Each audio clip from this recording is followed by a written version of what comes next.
The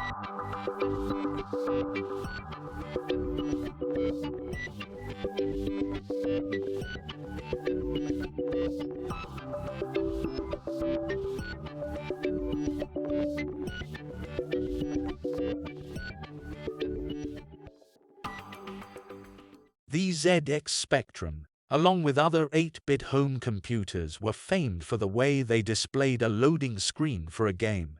For a standard screen, compatible with a ZX Spectrum, a screen dollar file is 6,912 bytes. It's just a dump of the screen memory.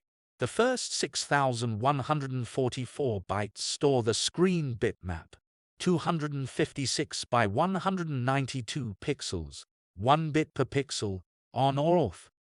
The layout is not linear. The screen bitmap is divided horizontally into 3 thirds. Each one is 2048 bytes and store 8 text rows of 32 column each one. Each character cell has 8 scans of 8 pixels each one. For each third, the first scan of each character cell is stored, left to right, top to bottom.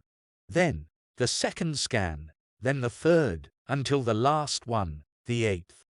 After this, a new third is stored in the same fashion. Each byte stored has 8 pixels.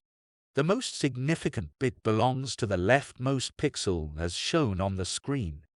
Following the bitmap region, the remaining 768 bytes store the attributes. We will address the color and attributes in a future video. For now, we will concentrate on displaying the ZX Spectrum image on the Tatung Einstein.